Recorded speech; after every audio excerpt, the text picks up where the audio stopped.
औहे कोरबा में एक घर की खिड़की तोड़ के 5 नग मोबाइल के चोरी करैया चोर ला रामपुर पुलिस गिरफ्तार कर लिए है।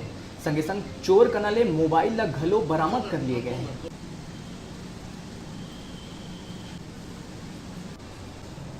महाराणा प्रताप नगर रामपुर द्वारा दिनांक 28/4/19 को 13 बजे चौकी आकर के मौखिक रिपोर्ट अंकित कराया था कि बीते रात्रि को करीब 1:30-2 बजे अंकुश मिंज उर्फ अंशु मिंज उसके घर के खिड़की का राड उखाड़ करके कूलर के ऊपर रखे हुए 5 नग मोबाइल को चोरी करके ले गए हैं।